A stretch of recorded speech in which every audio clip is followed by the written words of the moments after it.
निवडणूक तर होणारच आहे. भारतीय जनता पक्षाने जरी माघार घेतलेली असेल तरी काही अपक्षांनी माघार घेतलेली नाही. त्यामुळे ही निवडणूक होणार आहे. परंतु ही निवडणूक सर्व निवडणुकीचा इतिहास मोडेल आणि विक्रमी मताची नोंद या निवडणुकीत होईल असं मला वाटतं आणि ते आमचे कार्यकर्ते शक्य करून दाखवतील. भाजपकडून समर्थन दिले गेलेलं आहे किंवा त्या संदर्भात बोलणी झालेली आहे? नाही, आता त्यांनी त्यांचा उमेदवार फक्त मागे घेतलेला आहे. आता ज्या संस्कृती परंपरा याचा आदर करत त्यांनी तो उमेदवार मागे घेतला आहे. त्यामुळे आता पुढच्या गोष्टी साहजिक लोकांना समजतात काय होतील त्या. भाजपचे प्रभारी जे आहेत CB रवी त्यांनी मगाशी असं म्हटलं की शिवसेनेच्या वतीने सुद्धा काही लोकांचा आम्हाला फोन आलेला होता म्हणजे भाजपला की उमेदवारी मागे घेऊ त्यासाठी, असं काही करत झालं होतं? नाही, मी तर याच्या बाबतीत काही सांगू शकणार नाही कारण मला नक्की माहीत नाही की कोणी फोन केला होता. परंतु एकंदर महाराष्ट्राची जी काही परंपरा आहे, महाराष्ट्राची जी काही संस्कृती आहे ती टिकली आणि ती टिकवण्यासाठी भाजपने जे काही आज उमेदवार माघार घेतला ही अतिशय चांगली गोष्ट आहे. मनसेकडून सोशल मीडियावरती व्हायरल केलं जात आहे की राजसाहेबांमुळे हे सर्व शक्य झालं. नाही, त्यांनी देखील या सगळ्या प्रक्रियेमध्ये सहभाग घेतला. आम्ही सगळ्यांनी ज्या ज्या प्रक्रियेमध्ये ज्यांनी भाग घेतला, मग ते माननीय शरद पवार साहेब असतील, राज ठाकरे असतील, प्रताप सरनाईक असतील, ह्या सगळ्यांनी ह्या प्रक्रियेमध्ये भाग घेतला आणि महाराष्ट्राचा इतिहास आणि परंपरा शाबूत ठेवण्याचं काम केलं.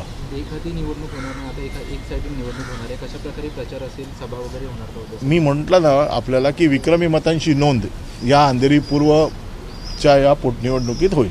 भाजपच्या उमेदवाराने माघार घेतल्यामुळे येणाऱ्या काळात आता ज्या BMCच्या निवडणुका असतील यासाठी एक कुठेतरी शिवसेनेसाठी एक मोमेंटम ॲक्सिलरेट झाला असं मला वाटतं का? नाही, शिवसेना ह्या सगळ्या आत्ता प्रक्रियेमध्ये अतिशय जोरात आणि उत्साहात होती. आपण देखील बघत होतात गेले 4-5 दिवस शिवसैनिक अतिशय जोशात लागले होते कामाला आणि पूर्ण ही निवडणूक जोरदारपणे लढायची अशी संघर्षाची पूर्ण तयारी शिवसेनेने केली होती.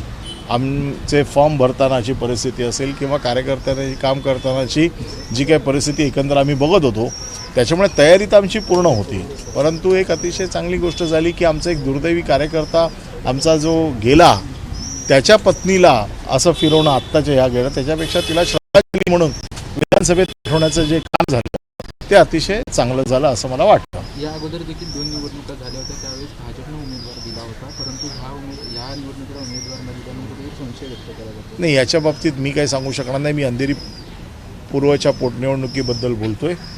आव्हानाला प्रतिसाद देऊन त्यांनी केलं त्याबद्दल धन्यवाद. Thank you sir. हिंदीत सांगून जावं लागेल.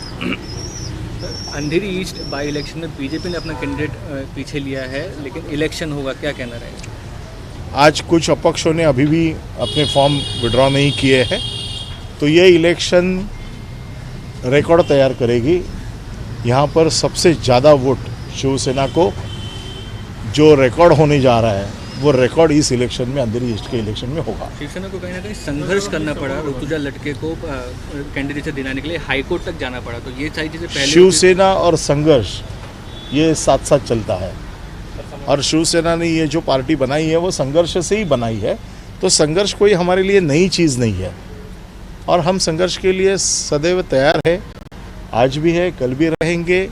लेकिन जो महाराष्ट्र की परंपरा थी कि जो इस तरह के इलेक्शन में जो कैंडिडेट जो हमारा उम्मीदवार होता है, आमदार होता है, जो बीच में ही उसका जाना होता है और वैसे समय में उसके घर वालों को जब टिकट देते हैं तो उसको एक श्रद्धांजलि के वालों को विधानसभा में भेजना, ये उसको श्रद्धांजलि होती है, वो दी गई. कहीं ना कहीं जो पूरी प्रक्रिया हुई उसमें MNS चीफ ने बड़ी भूमिका निभाई ऐसा मानते हैं? उन्होंने तो लेटर ज़रूर दिया, उनके लेटर का जो उन्होंने आदर किया. पवार साहब ने देखिए प्रेस कॉन्फ्रेंस ली, पवार साहब ने भी बताया, प्रताप सरनाईक ने भी लेटर दिया. तो ये सब लोगों ने मिलके इस प्रक्रिया को, जिन्होंने इस परंपरा को काम रखने का काम किया, वो सभी लोग इसमें हैं. धन्यवाद. ABP माझा, उघडा डोळे बघा नीट.